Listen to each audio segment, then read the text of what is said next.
Hi, I'm making this video to show you some tricks I've learned in doing my own home yard haunt, and hopefully it can help you too.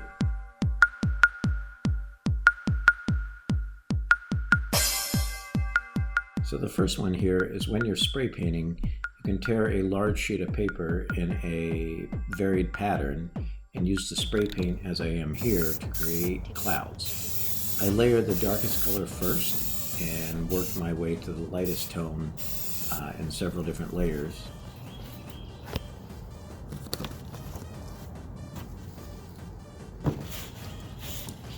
At some point, I flipped the cardboard over and varied the pattern so it did not look repeated throughout the entire design.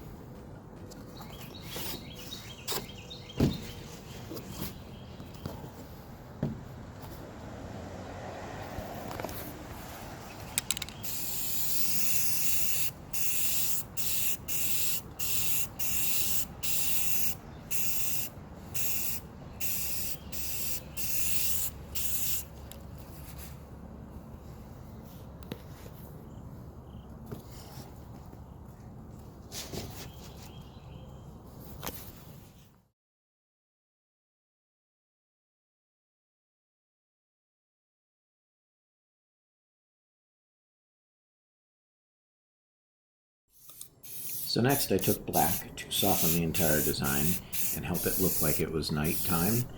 I found that I had to go back over and paint the moon when I was totally finished to have it really stand out. So I found the best place to buy these panels is Lowe's. They're 4x8 sheets of foam, and I basically made a frame on them, but they're very easy to handle and move around and maneuver.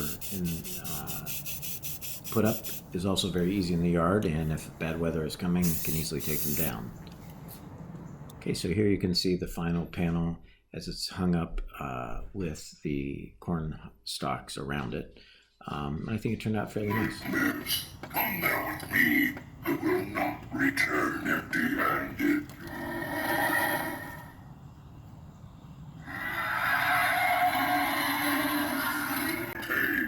The price of passage is one human life. You, poor soul, you are the one.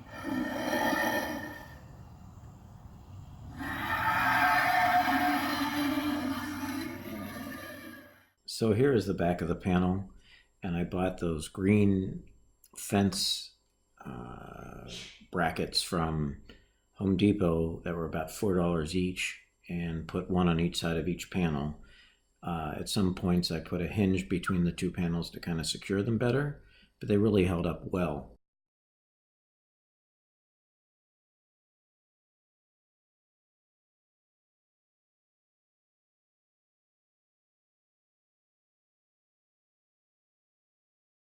Structure of the fence, which I just used furring strips and PVC pipe. I'm getting ready to spray paint that. And these are the toppers that I added to the top of the PVC. I took a heat gun and softened the PVC just a little bit so that I could press these on. Okay, so by putting rebar in the ground here, it allows you just to kind of lift the fence up. So I spaced these two out and just will lift the fence and slide them on there.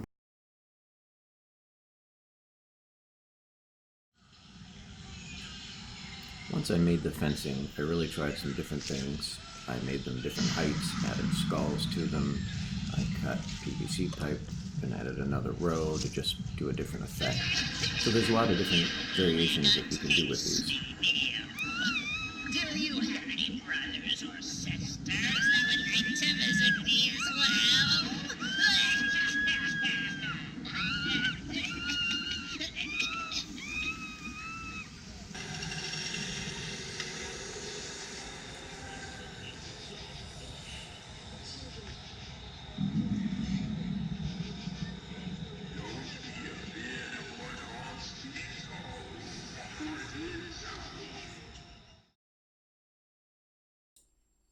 So I made an earlier video to show how I made these window coverings.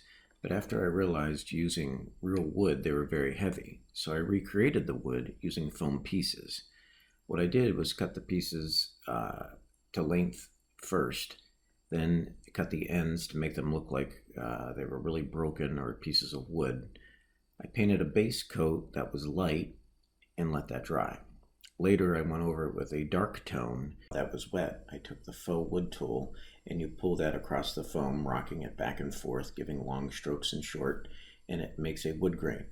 What I found was if I sprayed that with clear acrylic after it dried, it ate into the foam a little bit on the lighter tone and made it sink down slightly to really make it look like a wood grain. So the next thing I'd like to talk about is getting the most out of your fog machine and getting a lot more fog. So what I did is took this cooler and cut 2 holes in it and made a tube basically out of chicken wire that's reinforced, and added a 4-inch line from a dryer, but I put a blower fan in there and also added a dial that I can adjust the speed of the fan. So I bought those on Amazon and I have those here on the video. So hot air rises and cool air stays low, so by cooling the fog, it allows it to stay much lower to the ground and produce a better fog effect. The fan in the line here really set out an awful lot of fog or smoke, so much so that neighbors were coming up to us telling us that they felt fog was actually coming in as it was down the street from the neighborhood.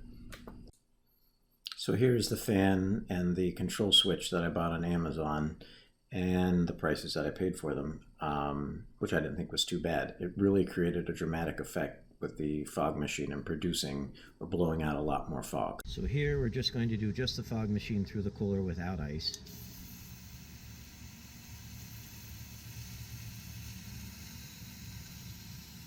And you can see fog's coming.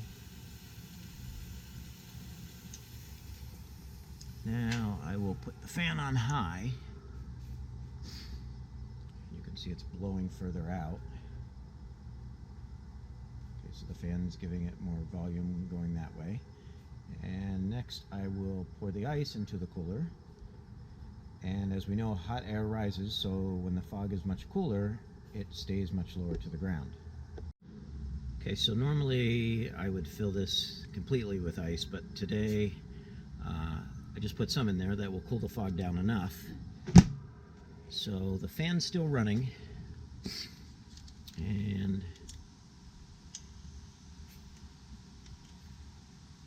I have a much bigger fog machine that fits to the tube here, but it's still packed up, so I need to get it out.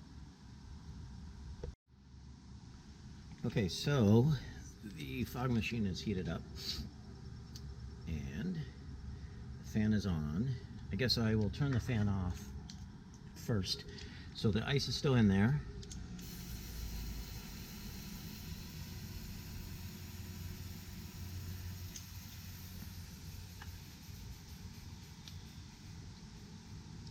Okay, now with the fan, I'm going to really pump it through. You can see the difference already. And unfortunately today it's about 63 degrees out, but on a much colder night, when the fog is really cool, it really lays to the ground. And of course more ice in the thermos helps as well.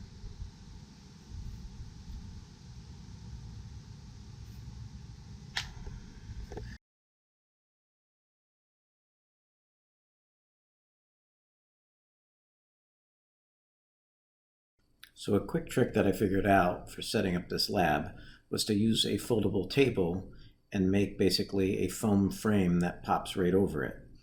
What I found out too is that the legs were showing, so I made a couple legs that just pop under the table on each side, and I added pool noodles that I cut in half to add a little decoration to it, splattered paint on it, sprayed it with silver, tried to make it look aged.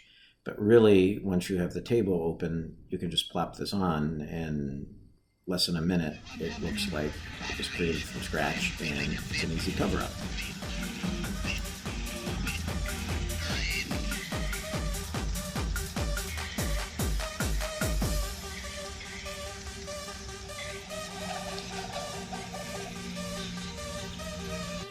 So I hope this helps and gives you some idea and inspires you for your yard haunt. But I wanted to share the tricks that I've learned over the years, as it's taken much trial and error to make things better for myself, to make it an easy setup and cleanup. Thanks for watching.